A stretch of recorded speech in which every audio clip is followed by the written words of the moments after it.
আসসালামু আলাইকুম, কি অবস্থা সবার? কেমন আছেন? আজকে তোমাদের সাথে খুবই সুন্দর একটা জায়গার ভিউ শেয়ার করব, আর সেটা হচ্ছে মাদারীপুরে অবস্থিত। আর এটার ডিটেলসটা আরেকটু ডিটেলে শেয়ার করব, দেখতে হবে ফুল ভিডিও। তো চলুন আজকে মাদারীপুরের সৌন্দর্যের ডিটেলসটা শেয়ার করি। মাদারীপুর বাংলাদেশ ইসলাম প্রচারের জন্য বিভিন্ন দেশে সিরিয়া হতে সুলতান সাহেবের শাসন আমলে ভারতের পরে বিশ্বের বিভিন্ন বঙ্গে ভ্রমণ করে থাকেন। তার পূর্ণ নাম ছিল হজরত বদিউদ্দিন আহমেদ জিন্দা শাহ মাদার রহমতুল্লাহ। ধারণা করা হয় তার মাদারের নাম অনুসারে এই অঞ্চলের নাম মাদারীপুর নামকরণ করা হয়ে থাকে। ঢাকা যাত্রাবাড়ি থেকে এই মাদারীপুরে যাওয়ার জন্য অনেক বাস ট্রাভেলের জন্য রয়েছে। এখানে যাত্রাবাড়ি থেকে মাদারীপুর যেতে টিকিট লাগবে ৩০০ টাকা করে পার পারসন। এবং দক্ষিণবঙ্গের অনেক বাস আছে যে বাস আপনাকে মাদারীপুরের কাছাকাছি নামিয়ে দিতে পারবে, এবং তার টিকিটের প্রাইসও ডিফারেন্স হতে পারে। তো যাত্রাবাড়ি থেকে আপনারা মাদারীপুরের অনেক ধরনেরই বাস পেয়ে যেতে পারেন।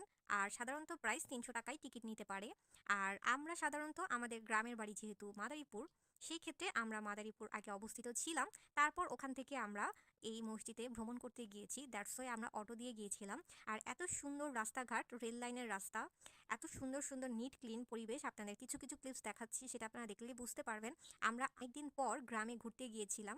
ঘুরতে যেই বিভিন্ন জায়গা আমরা ভ্রমণ করে থাকি, সুন্দর একটা বিকালে আমরা বার হয়ে যাই বাসা থেকে, যেখানে এনভায়রনমেন্টটা এত বেশি সুন্দর ছিল। এই রেল লাইন স্টেশনটা এত ভালো লাগতেছিল দেখতে, মনে হচ্ছিল এখন যদি একটা ট্রেন যেত অনেক বেশি সুন্দর হতো। আর মনে হচ্ছিল আমি এখানে দূরে চলে যাই, খুবই সুন্দর। এবং তার উপরে আমরা ব্রিজ দিয়ে যখন যাচ্ছিলাম, খুবই সুন্দর একটা এনভায়রনমেন্ট, এবং যেখানেই তাকাই খুবই সুন্দর নিট ক্লিন পরিষ্কার। আর আমরা বিকালে বের হয়েছি যেখান থেকে আমাদের দূরত্ব ছিল মোটামুটি কাছাকাছি, দ্যাটস ওয়াই আমরা একটা অটো ভাড়া করেই আমরা সেখানের উদ্দেশ্যে চলে যাই। এর আগে আমরা একটা মাইক্রো নিয়ে ঘুরতে বার হয়েছিলাম, তবে এইবার আরও বেশি ডিফারেন্স লেগেছে বিকজ এবার রেল লাইনটা হয়ে গিয়েছে। তো সব কিছুই দেখেন, এই সাইডটা খুবই সুন্দর, মনে হচ্ছে একটা পাহাড়ের উপরে আছি, আমরা পাহাড় দেখতেছি। এই সাইডটা অনেক বেশি উঁচু, আর এই উঁচুর উপরেই হচ্ছে ট্রেন লাইনটা সাধারণত করেছে, তাই দেখতে এটা পাহাড়ের মতো খুবই সুন্দর। এবং গ্রিন গাছপালা ছিল, কি সুন্দর সুন্দর রাস্তাঘাট, যেটা দেখেই মনোরম একটা পরিবেশ। তো আমরা ফাইনালি যেখানে ঘুরতে এসেছি অলরেডি কাছাকাছি একদমই চলে এসেছি, আমরা একটু পরেই নামবো। আর তারপরে এটা ডিটেলস বলে দিব আমরা কোথায় এসেছি এবং এখানে কি সৌন্দর্য আপনাদের জন্য অপেক্ষা করতেছে, আর আমরা কি কি উপভোগ করতে পেরেছি সবকিছু। সো আমরা দূর থেকে দেখতে পারতেছি খুবই সুন্দর একটা মসজিদ দেখা যাচ্ছে, তার সুন্দর সুন্দর কিছু ভিউ। আপনারা যে মসজিদটি দেখতেছেন এই মসজিদটির নামই হচ্ছে ইলিয়াস আহমেদ চৌধুরী কলেজ মসজিদ। সো এই মসজিদটা যে কতটা সুন্দর এবং কতটা নাইস সেটাই আপনাদের সাথে এখন শেয়ার করব আরও ডিটেইলে। তো চলুন দেখা যাক। এটার কিছু কিছু সাইড এবং এটা অনেক বড় একটা স্পেস নিয়ে এই মসজিদটা তৈরি করা হয়েছে। মাদারীপুর জেলা শিবচর উপজেলার সূর্যনগরে এই সুন্দর মসজিদটির অবস্থান রয়েছে। এই মসজিদটি নির্মাণ করতে সময় লেগেছিল ৩ বছর। ২০২০ সালে ডিসেম্বরে এই মসজিদের কাজ শেষ করা হয়েছে। ২০২১ সালে এই মসজিদে সবার জন্য উন্মুক্ত করে দেওয়া হয়েছে। নূর আলম চৌধুরী পারিবারিকভাবে নিজস্ব অর্থায়নে এই সুন্দর মসজিদটি নির্মাণ করে। সেই ভিউটা আমাদের ভিডিওটা কতটুকু করতে পেরেছি জানি না, এটা হচ্ছে সুন্দর করে ওপর থেকে ড্রোন দিয়ে ভিডিও করলে আরো অনেক বেশি সুন্দর লাগতো, বিকজ আমি অনেককেই দেখেছি অনেক সুন্দর করে ভিডিওটা করার জন্য। ওয়ান ডে মাদারীপুরের একটা ভিডিও আপনাদের সাথে শেয়ার করব, তো চলুন দেখা যাক। তো প্রথমে আমরা দুপুরে খাওয়া দাওয়া করে আমরা এই মসজিদে চলে গিয়েছিলাম। আর এই মসজিদে সুন্দর সুন্দর কিছু ভিডিও ক্লিপস নেওয়ার পর মোটামুটি সন্ধ্যা এবং প্রচুর ঝড় তুফান আসবে এমন একটা অবস্থা। দ্যাটস ওয়াই আম্মু বলতেছিল এখন বাসায় চলে যাবে, কিন্তু আপনাদের ভাইয়া বলতেছে না, আমরা ঘুরতে আসছি, আমরা আগে ঘুরবো তারপর বাসায় যাব, আসুক ঝড় তুফান। তো তার মাঝখানে আমরা আবার একটু মিষ্টি খেয়েছিলাম। মিষ্টি ক্লিপসটা আসলে নেওয়া হয় নাই, আমরা খুবই তখন অনেক বাতাস, অনেক বাজে একটা অবস্থা, বাট তেমন কোনো বৃষ্টি ছিল না, বাট মারাত্মক লেভেলের বাতাস উড়াধুরা। তো যাই হোক, আমরা ওখান থেকে অটো নিয়ে তারপর স্টেশনের উদ্দেশ্যে গেলাম। স্টেশনে যাওয়ার পর মানুষ আমাদেরকে দেখে বলতেছে স্টেশন বন্ধ, আপনারা চলে যান। দেন আমরা অটো থেকে আর নামি নাই, আর আমাদের প্ল্যান ছিল অটো থেকে আমরা অটোটা ছাড়বো না, ওখানে কিছুক্ষণ স্টে করে তারপরে ওই অটো দিয়ে চলে আসবো। তো যাই হোক, আপনার অটো দিয়ে নামি নাই, তো ডিরেক্ট আমরা চলে গেলাম হচ্ছে বাসায়। বাসা থেকে হচ্ছে বৃষ্টিটা একটু কমানোর পরই আমরা আবার বার হয়ে গেলাম। মিনিমাম তখন 8:30 বাজে। চলে গেলাম সেই শুক্কুরের বিরিয়ানি, যেটা অনেক বেশি ফেমাস। মাওয়াঘাটে ভেলি ব্রিজে অবস্থিত এই শুক্কুরের খিচুড়িটা, যেটা অনেক বেশি ফেমাস, অনেক দূর দূরান্ত থেকে মানুষ এই খিচুড়িটা টেস্ট করার জন্য অনেক সময় এসে থাকে। এটা আমরা নিউজ পেয়েই দেন চলে গেলাম। তো আমাদের যাওয়ার পরে যেটা দেখলাম, খাবারের কোয়ান্টিটি এবং বিফ ছিল অনেক পরিমাণে। এখানে মজাদার বিরিয়ানিও পাওয়া যায়, সেটা আমি লাস্টে এই সাইনবোর্ডটা আপনাদের সাথে শেয়ার করব। তো এটার সাথে ছিল একটা বেস্ট একটা চাটনি, যে চাটনিটা খুবই মানে টেস্ট, বাট আমি আসলে টক বেশি একটা পছন্দ করি না। তারপর আপনাদের ভাইয়া টেস্ট করলো, টেক্সচারসটা অনেক বেশি সুন্দর এবং খেতেও অনেক বেশি টেস্ট ছিল। আর সবচাইতে বড় কথা হচ্ছে খিচুড়িটা অনেক বেশি টেস্ট ছিল। এখানে অনেক মানুষ দূর দূরান্ত থেকে খিচুড়িটা টেস্ট করার জন্য আসে স্পেশালি। তো আমাদের পেট অনেক বেশি ভরপুর ছিল, তো আমরা হাফ প্লেট নিয়েছিলাম আর আপনাদের ভাইয়া ফুল প্লেট নিয়েছিল। বাট আমার কাছে অনেক বেশি ভালো লেগেছে খিচুড়িটা স্পেশালি অনেক বেশি টেস্টি এবং ইয়াম্মি ছিল।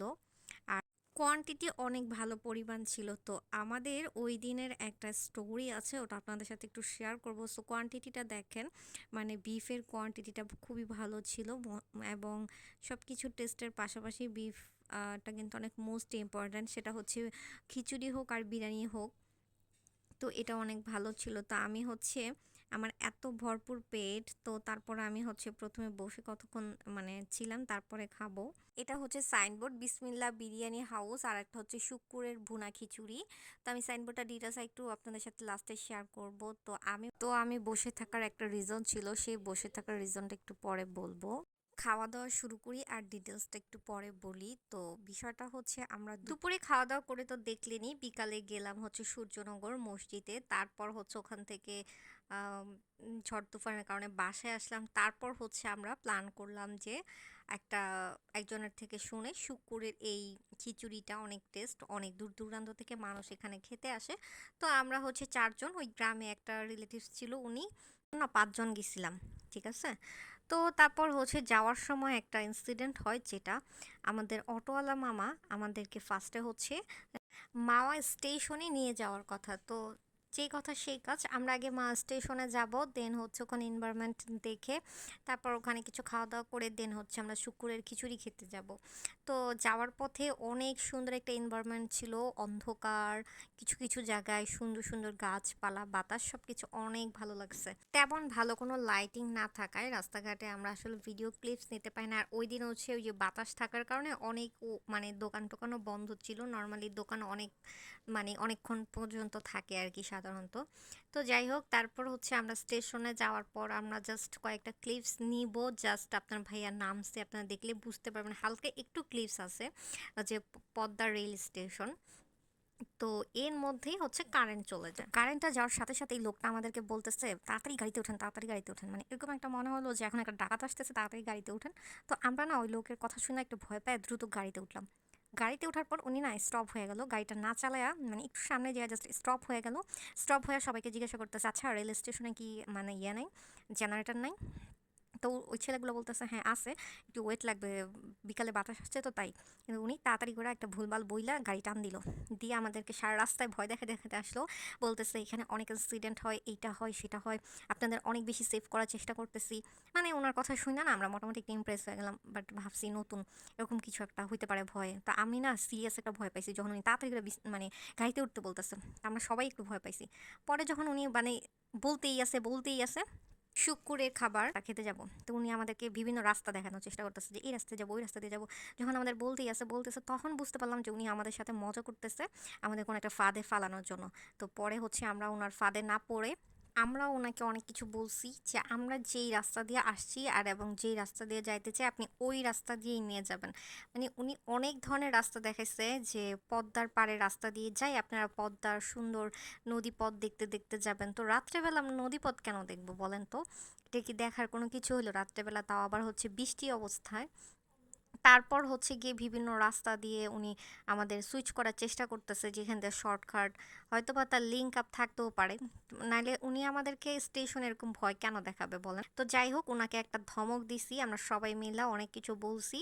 তারপর বলছি যে যদি কিছু হয়, আমরা তো এখানে নতুন না, আমরা এখানে পুরান, আমরা দেখে নিব, আপনি যেভাবে বলতেছি যে রাস্তা দিয়ে যেতে বলছে আপনি ওই রাস্তা দিয়ে যান। পরবর্তীতে ধমক টমক দেওয়া উনি ঠিক আমাদের যে রাস্তা দিয়ে বলছে ওই রাস্তা দিয়ে নিয়ে গেছে। আসলে রাস্তাঘাটে অনেক ইনসিডেন্ট হইতে পারে, সো বি কেয়ারফুলি সবাই। আমাদের সাহসিকতার কারণে আমরা অনেক কিছু বলছি এবং মানে মনের শক্তি রেখে অনেক কিছু বলায় তারপর উনি সোজাভাবে আমাদের জায়গা মতো পৌঁছায় দিছে এবং সে টাকা নিয়ে অনেক বার্গেন করছে। বাট আমরা পরিমাণ চাইতে বেশি দিছি, তারপরেও সে আমাদের সাথে অনেক কিছু বলতে চাইছে, অনেক ধমক টমক দিছি উনাকে। উনি আসলে আমাদেরকে একটা বিপদে ফালাইতে চাইছিল, বাট আল্লাহ বাঁচাইছে বিপদ থেকে। তো যাই হোক, সবাই বি কেয়ারফুলি থাকবেন কোথাও গেলে। আর এই শুক্কুরের এই খিচুড়িটা কিন্তু অনেক বেশি টেস্ট, বরাবরই আবারও বলি। তো কে কে এই খিচুড়িটা টেস্ট করেছেন অবশ্যই কমেন্ট করে জানাবেন। আর হচ্ছে তারপর খাওয়া দাওয়া করে আমরা হচ্ছে বাজারে চাটা খেয়ে দেন বাসায় চলে আসলাম।